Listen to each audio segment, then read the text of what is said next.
So welcome to Learn Live with Gatwick Airport.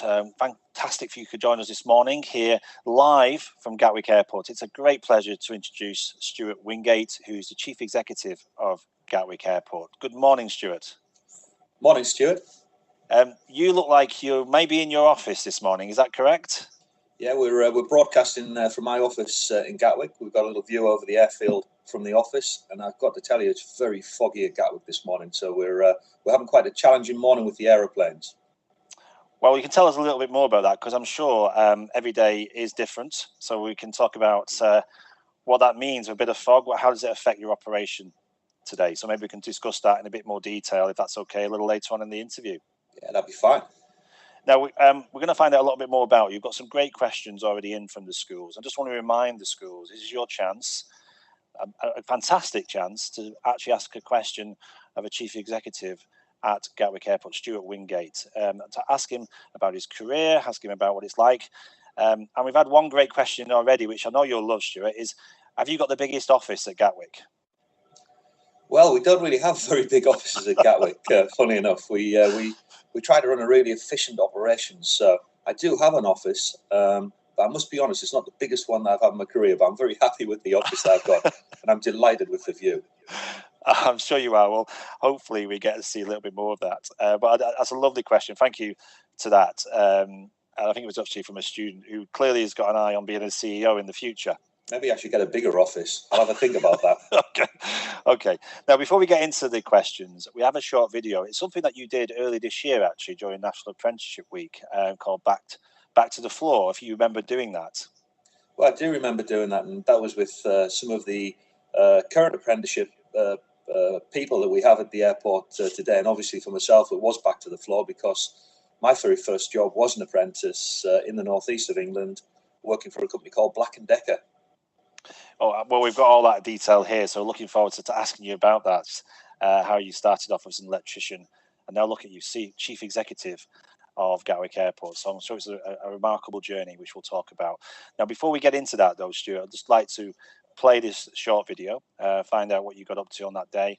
And obviously, if schools got any questions about apprenticeships at Gatwick, this is the time to ask them as well. So I'm just going to play this video now, Stuart, and we'll see you again in a couple of minutes. Thank you.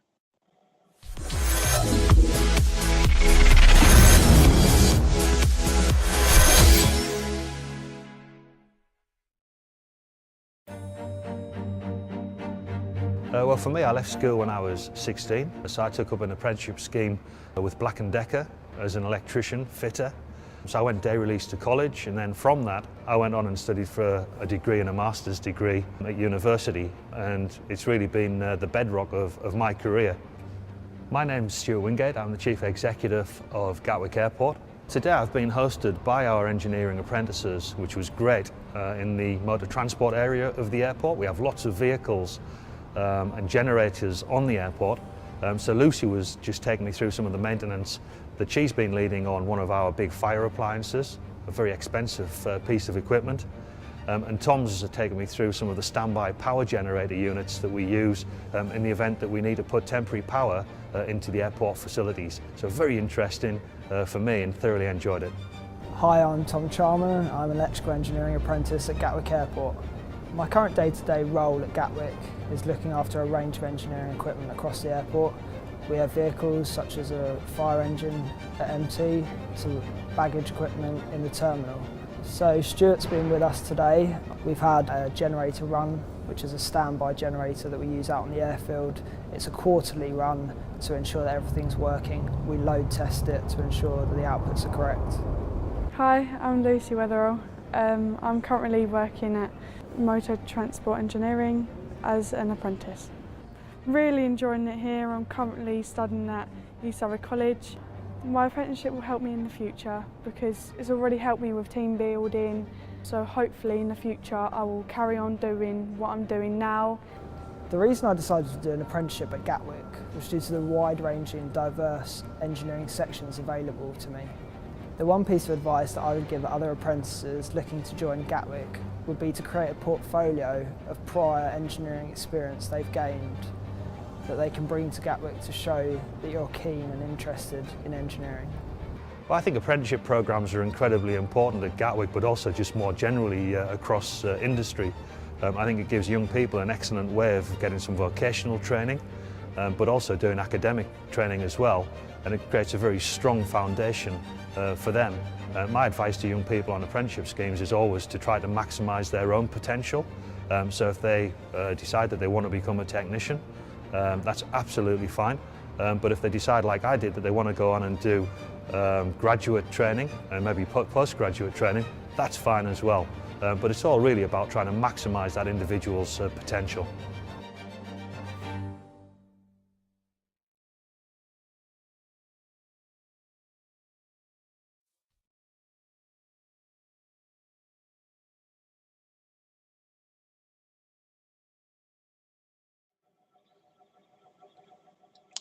Okay, we're back live here at Gatwick Airport. Just to remind you, we're interviewing Stewart Wingate here on Learn Live with Gatwick Airport.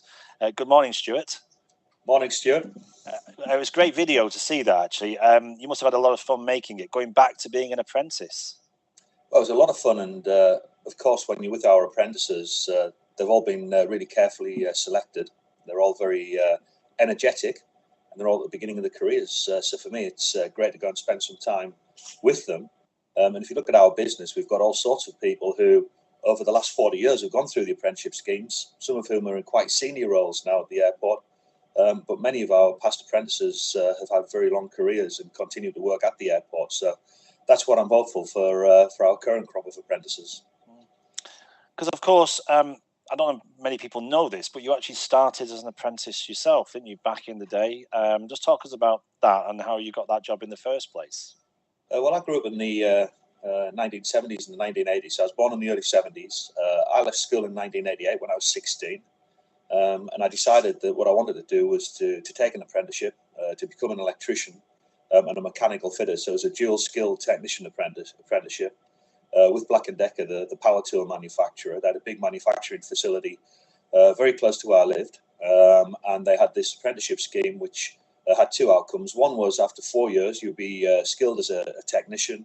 You'd have done an ONC and an HMC, but you would be fully qualified to essentially work as a technician. Or the second option was that you'd achieve all of that, but you'd also be sponsored full-time through a degree at one of the local universities, and that would take 6 years.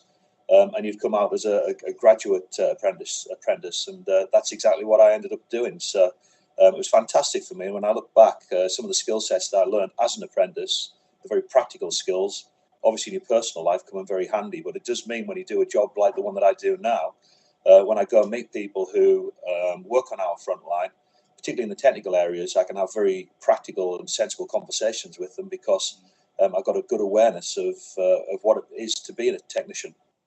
So you were doing electrical engineering then. So what sort of things do you think you picked up then that are useful now? What your understanding of that education you took? Are you using it sort of now, or was it more useful when you were at Black & Decker?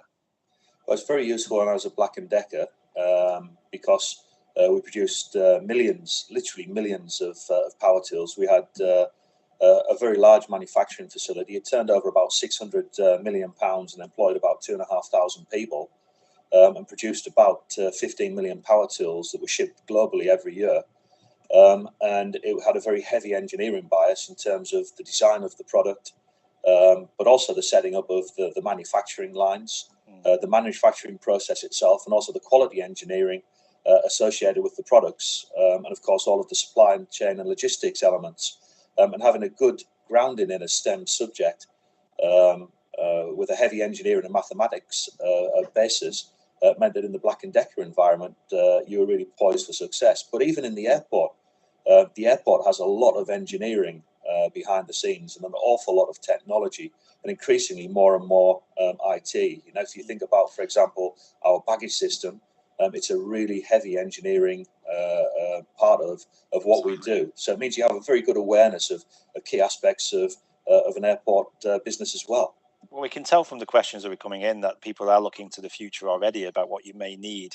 And I know you being an apprentice back then, you're a strong supporter of apprenticeships at Gatwick Airport. Just tell us, if you can, a little bit about that and what sort of roles are available to young people who might be interested in joining you in the future. Well, at Gatwick, we have a really strong heritage of offering apprenticeships. For 40 years now, every single year, we've offered apprentices. We'll do the same next year. So we'll start the recruitment process in February time of next year. We'll appoint the apprentices by April time. They're in the engineering and the technical areas. And it means that apprentices can come in and work within our engineering teams. So that could be looking at things like, for example, the baggage facilities. It could be looking at all of the maintenance of the vehicle fleet that we have at the airport, the fire engines, the jeeps that we have out on the airfield. Or, for example, it could be looking after the ground lighting and all of the services that we have on the runway and the taxiways and the apron. So there's lots of opportunities on the technical apprenticeships at Gatwick. They take 4 years to complete, and everybody comes out fully qualified, and very often actually joins our full-time staff with a full-time job. No, it's a great opportunity, clearly, and you've had 40 years experience of doing this, so it's a well-grounded apprenticeship program that you offer. Can I just ask you, Stewart, that transition then from electrical engineer apprentice to what you're doing now effectively, when did you sort of change tact, if you like, from that to becoming more in the management role? Well, I think for myself, I did my engineering degree, which was in electronic engineering. And then immediately when I finished university, as a 22-year-old, my first job was in a manufacturing plant with Black & Decker. And I immediately was responsible for being the manager of a team of 100 people. So I went from studying technical subjects to then leading a team of 100 people who were making 50,000 electric motors on heavily automated equipment every single week. And pretty quickly I figured out that what I then needed to do was to really think about sticking at university. So I then went part-time and studied a postgraduate diploma in marketing and a master's degree. I did an MBA, which I completed by the age of 27. And that meant that as I got into my late 20s, not only was I skilled on the engineering side, but I'd also academically got to quite a high level, looking at the management skill set and toolkit that you require. So for me, it happened very early in my career, and then I quite quickly moved into senior positions at Black & Decker. So what attracted you, though, to the aviation industry at that time? And what was it about that industry? Because obviously not a lot of young people know about the aviation industry. So if you can give us an idea of what attracted you to it, Stewart. Well, I suppose for me, I was finishing off at Black & Decker. The last job I did for them was to start up a manufacturing plant in the Czech Republic. So I lived in Prague for a couple of years with my family. And I wanted to come back to the UK, and I looked at the various different roles that were available. And the one that I really liked was the operations director at Glasgow Airport. And I figured out that one of the key advantages of working in an airport is that the runway can't be moved overseas. And therefore, if I moved into the aviation industry, it's a growing industry. It's an industry that's going to stay in the UK, lots of prospects for the future. And I quite like the idea of moving into a business that I think to most people, is very attractive. People like flying. They like the opportunity to fly short haul and long haul. And I just wanted to be part of an exciting, growing business.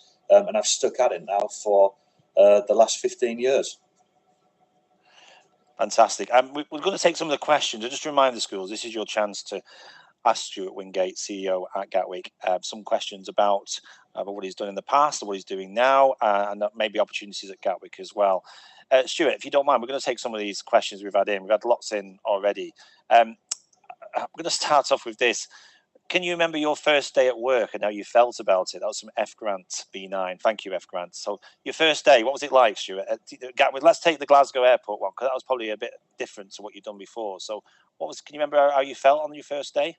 I think going into Glasgow Airport, because I was changing industry, and I'd had 16 years at Black & Decker at that point, and I was coming into airports for the first time. Truthfully, probably a little bit apprehensive, a little bit nervous, but I don't think that's a bad thing. But also quite excited. I'd obviously had a look around the airport before I accepted the job. And my first day at Glasgow was spending a lot of time with a lot of great people who I went on and worked with for a couple of years. But we spent a lot of time just walking around the airport, and particularly going behind the scenes at the airport. So walking around the fire service, spending time out on the airfield, driving down the runway in one of the Jeeps, which was fantastic, and also taking a look at the baggage system. But really just getting to know people and taking a look at the facility ahead of later on that week, meeting various customers, particularly the big airlines. British Airways and EasyJet were the big airlines at Glasgow at the time. And a question again from Ed Naylor, thank you for this question, is what qualities, and this someone's off to your job, I think, Stuart, what qualities do you need to become a chief executive? I suppose to become a chief executive, the guiding principle that I've always tried to live by is only ask members of your team to do things which you think are fair, things that they have the potential to do, and things that they've got the skill set to do, and things that you yourself would feel quite comfortable being asked to do. So I think that that's really been the guiding principle for me throughout my career, and it still is as a chief executive. But as the chief executive, I think you've got to accept you do set the pace and the level of ambition within your business. And at Gatwick, over the last 10 years, what we've really wanted to do is to compete with the other airports, not only in the UK, but across Europe. We've wanted to grow our business significantly, grow the passenger numbers and the choice of routes and airlines that we have. And really give passengers an excellent experience as they come through the airport. So I suppose over the last 10 years, I myself have tried to manage the senior teams and all of the members of staff at Gatwick to deliver, better service, more opportunities to travel, and to compete more vigorously than was the case before. And as I see it, the role of the CEO is to essentially set the direction of travel for the business and then really go after your goal. Thank you, Stuart.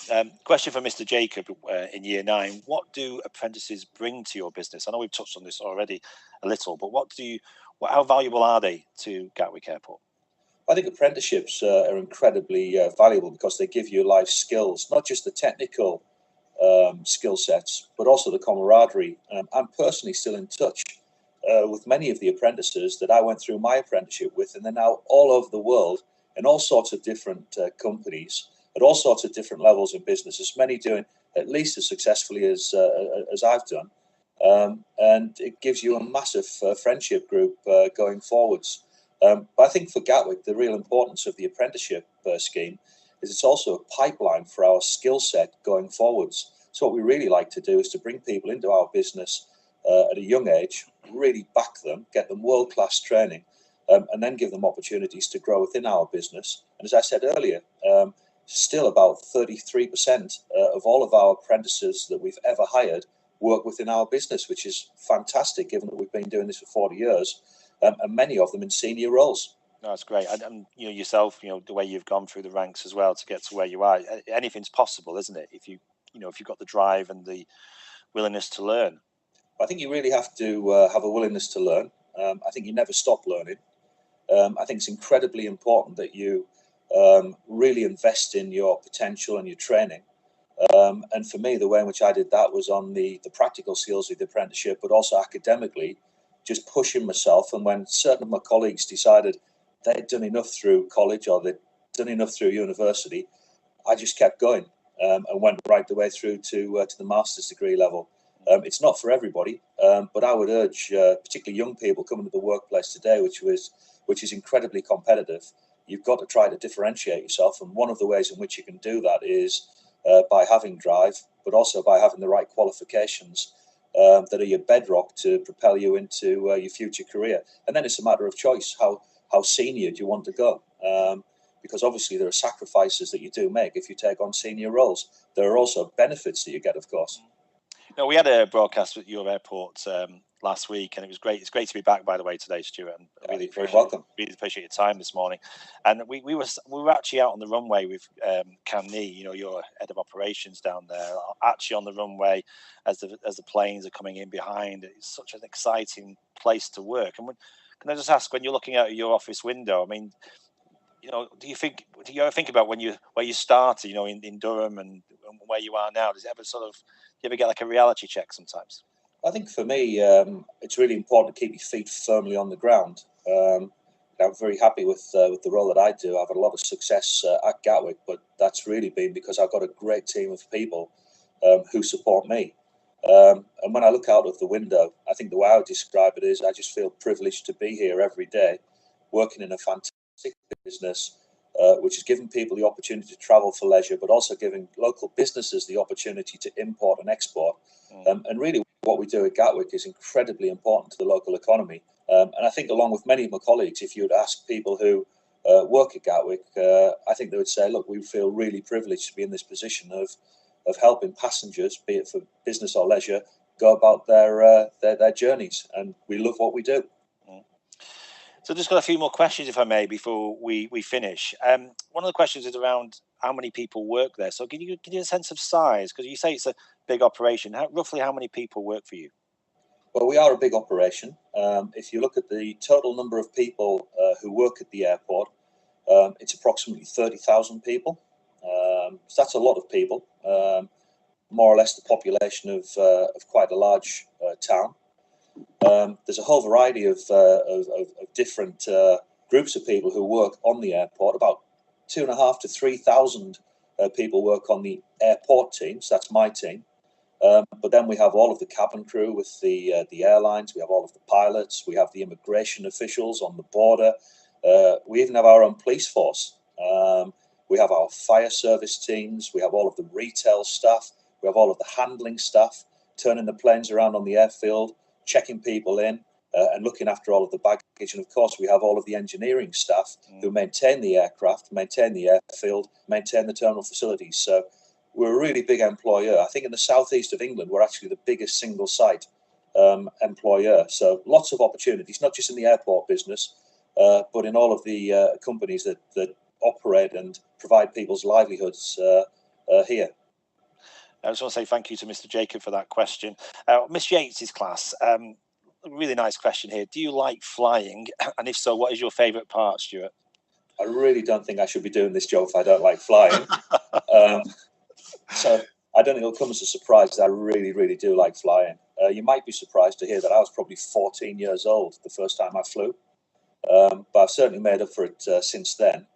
And doing the job that I do, I fly an awful lot to go and visit either retail partners or particularly airline partners. What we tend to do is to go and meet the airlines in their offices rather than expect them to come and visit us. So that means we have to put in quite a bit of effort, but we'll spend time in North America, in Canada, in the US. We've also spent a lot of time in the Far East. So at the end of last year, I spent a week and a half just traveling around China, meeting 8 different airlines in all sorts of regions of China. So fortunately, I do like flying. And it's a great experience nowadays, particularly when you go on some of the new Dreamliner type aircraft. And do you have a favourite part? Some people like the landing, some people like the takeoff. Do you have a favourite bit of the journey? I've actually had a go at flying myself. So one of the perks of my job is that EasyJet, who's our biggest airline, invited me down to Haywards Heath to go on one of the full-on simulators, which the pilots use to train, and take off and land. So probably my favourite part of my flying experience was when I had to go and fly myself in the simulator, and I'd like to say that I actually managed to land the plane. It was a bit bumpy though. Brilliant. Just a couple more questions for you. It was around Miss Yates's class again. Was how many planes land and take off? I know you're a very busy airport there. So give us an idea of how many planes on average day are landing and taking off from Gatwick? Well, Gatwick's got the world's busiest single runway, so we're by far the busiest single runway. In the summertime this year, our peak landings and takings off in one day was about 950. So we had 950 in total landings and takeoffs. The next busiest single runway, we think, is San Diego, and they do about 650. So we are really out there in terms of our performance when we're looking at maximising the use of the existing runway. And that's why, we keep pushing to try to get additional slots, either by a new runway or in the future by using our standby runway. And of course, out of your window, you've seen a lot of that going on, aren't you? A lot of people landing and taking off, and a lot of international routes coming in as well. So it must give you that sense of how global you are as a company. We serve 220 different destinations every week. So that's an awful lot of choice. If you'd asked me 5 years ago, I'd have said that was predominantly focused on the European routes and perhaps the Caribbean. But over the last 5 years, we've really transformed our business and the role that we play in the economy of our area. We've gone from serving about 25 long-haul destinations to today we fly to 65 So we've launched more long-haul routes than any other European airport. And increasingly, we're flying back into North America to many cities in the US and Canada. We're flying down into South America. We're flying through the Middle East, through Doha and Dubai, and we're flying direct into China, which is really important, particularly as we face Brexit and we want to reach out more to the long-haul destinations. So hopefully Gatwick and the team here are playing their part in setting us up for success in the future. Well, let's not get into Brexit on this call, otherwise I think we'll be on for a lot longer. I think when Derby College were listening to you, they were actually asking about, talking about how much you do there, the different types of departments and how big, 30,000 people. A question that comes up quite a lot actually on Learn Live: how do you deal with stress in your job? How do you sort of do you have a mentor? Sometimes people have a mentor. How do you personally deal with it, Stewart? Well, I think, in terms of doing a job like mine, one of the things that I always would say to people who have an aspiration to become the CEO is pace yourself. Take time to do more junior jobs to get the breadth of experience that you will need to do a role such as mine. And if you carefully build your experience in the operational areas and the commercial aspects of running a business and the financial aspects of running a business, then hopefully if you pace yourself correctly and if you do have mentors throughout your career, when you do take on the CEO's role, you've got a toolbox which has got the right skills in it. That means that you will be able to cope. So I've been doing my role now for nearly 9 years. But what I certainly wouldn't advise people to do is to try to miss out or take any sort of shortcuts to becoming a CEO, because that could be quite stressful. But for me, I've paced myself. I've got a great team of people. You've got to get the right people around you to be successful, and that's helped me to lead a successful business. But as you can see when I talk to you, it's not about me; it's about the team. Absolutely. You mentioned that a few times now. It's about having the right team in place. Thank you for that, Derby College. And finally, St. John's School. And we're going to finish off with this one. And before we round things up, Stuart, what is the best part of your job? I think the best part of my job is when we launch new routes. If you launch a new route, particularly a long-haul route, in our industry, there's been a long-standing tradition that the airline will go to great lengths to throw quite a parting jamboree, particularly on the inaugural flight. So typically the long-haul flight will come in. We'll have our firefighters who'll do a big water cannon. That enables the plane to go in between the arch of water. And then there's all sorts of celebrations set up. So, for example, we launched a route to Singapore last year, and I ended up being winked at by a Singaporean lion dancing around in front of me. And we've got many stories of a variety of different things have happened when we've launched long-haul routes. But, of course, when the long-haul routes comes in, you know that financially for our business and for all of the people who work at the airport, we're just making our airport stronger and stronger. And behind all of the fun of the launch, there's a very serious element that says it's great for our airports, also great for the region and great for the UK to get these long-haul routes economically. So that's probably the favourite part of my job. Yeah. And I got to ask, this is from me actually, what's next for you? I mean, is there anywhere to go next? Because people are always looking for career progression. What could you do next? I suppose I could move to other airports. That's always an option. Could also move back into FMCG businesses, fast-moving consumer goods, having had my experience at Black & Decker. But for the time being, there's more than enough at Gatwick to keep me entertained. This is a really great business. I see the prospect for growth. And if you're the CEO and if you think you can continue to grow your business, that's a really good position to be in. And what we'd really like to do at Gatwick is to figure out a way of better using the airport that we've got to release more slots. And if we can do that, I'll continue traveling around the world and trying to get more routes and more airlines flying to and from Gatwick, and we'll continue investing to build the size of the airport. And for me, that's a very worthwhile thing to do in your career. So I'm actually really happy here for the time being. Oh, I'm sure the shareholders are glad to hear that, Stuart. Thank you for that.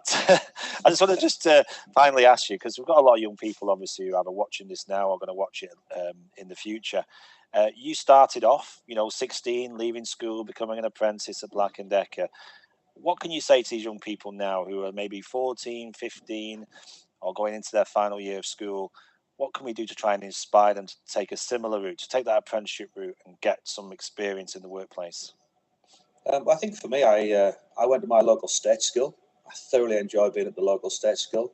I worked really hard academically, but I also enjoyed myself. I particularly enjoyed playing sport, so I was quite competitive. But then what I did do is I went through my late teens and early 20s.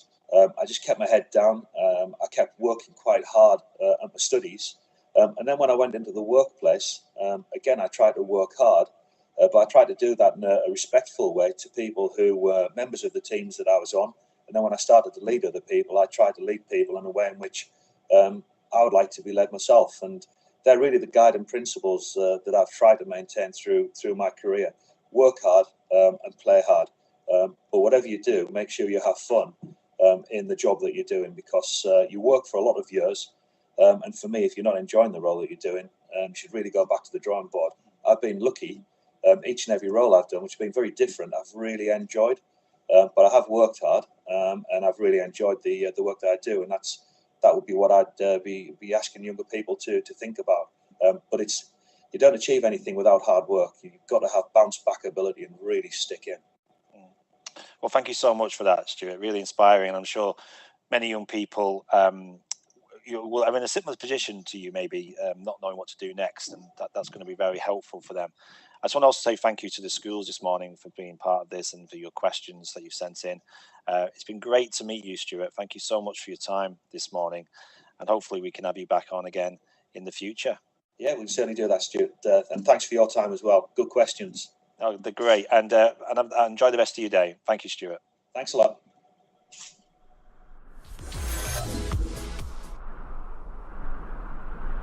Echo Kilo, contact tower with your call sign only, 124.1225. Easy 12 Whiskey Tango, turn left heading 325. Heading 325, easy 12 Whiskey Tango. Easy 90 Alpha, first stop. Easy 90 Alpha, X-ray, 160 knots, 5